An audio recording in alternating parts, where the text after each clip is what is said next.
Hey guys, welcome back to Time Machine Scale Models. Boy oh boy did I have things wrong yesterday. USACC told me that I dropped my video a day too early, and I kind of went back and I watched the video of the announcement that Mark Batson and USACC did on a Unified Scale Automotive Content Creators Facebook group, and I looked at it, and the group build doesn't start October 1st. It starts today. And today was the day that we were supposed to make our official announcements on joining the group build. So I apologize to everybody, and I'll try to pull my head out of my ass. But anyway, as promised, I figure I'm going to do an unboxing of this kit, and we'll go through it. There are a few things that I don't like about this kit, and we'll talk about them.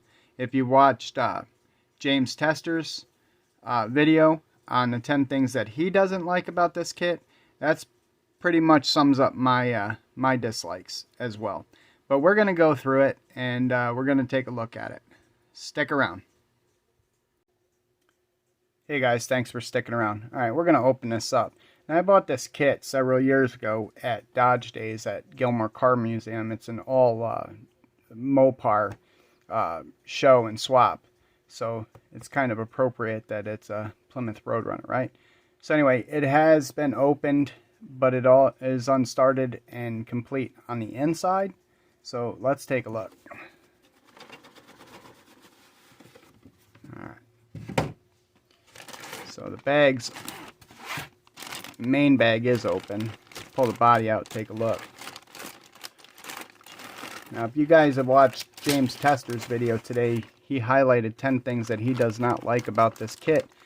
And my dislikes about this kit mirror his. I'll leave a link in the description and you can watch that video. But I'm already seeing a problem.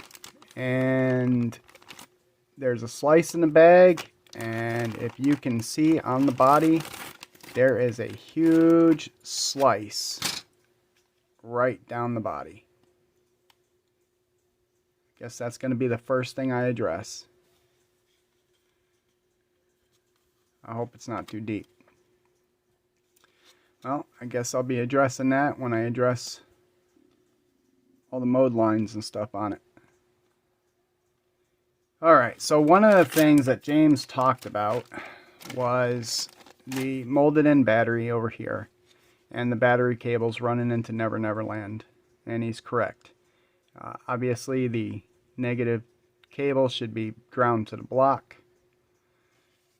He also talked about the washer fluid bottle being so big, and this here, what I'm guessing is an overflow tank, shouldn't be there.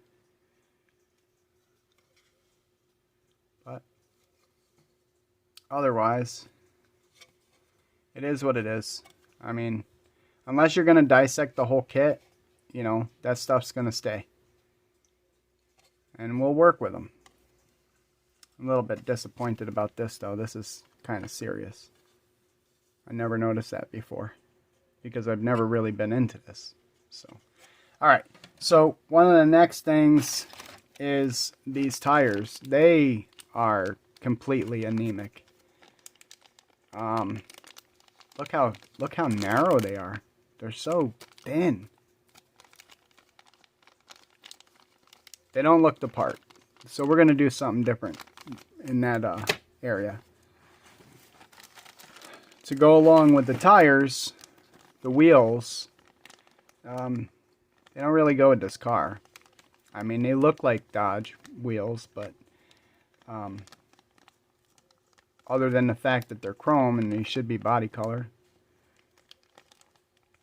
we're going to get rid of these. We're going to go totally different route. The air cleaner here will get dechromed and that'll be painted Hemi orange. So that's not really a big deal. But wheels and tires, we're going to do something totally different. And right now, as it stands, I'm not really sure what direction I'm going to go with this car. But we'll see. Glass. Chassis. So this is another thing that torques me out of spec. This is only second to having a chassis that has a molded in rear end and suspension, drive shaft, and exhaust. Is right here when it's all molded as one piece. And it's irritating. It's super irritating, but I'll work with it and do the best I can with it.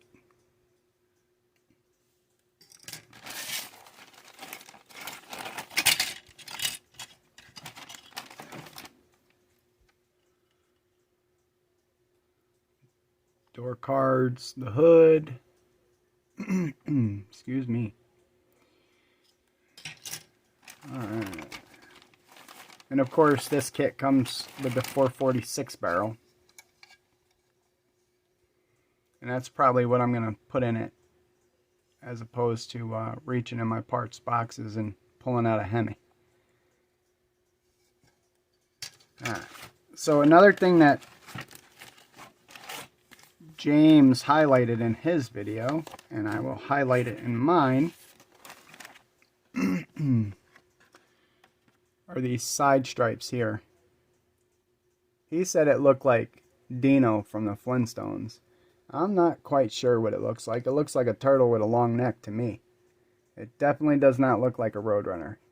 And he reached out to Keith Marks, and he's got some good looking decals from Keith Marks that he plans on using, and I may do the same. You know, I'm a customer of Keith Marks. I like his decals, so I might do the same thing. Some cheesy stripes. They look like they belong on a van or something. Alright. It is what it is. We're gonna do it because Hobby Dude 007 chose it. So we're going to do it anyway. Alright guys, that's all I have for this video. Yeah, I got my work cut out for me. I hope you stick around and watch the progress on this one. Alright guys, happy modeling. Thanks for watching.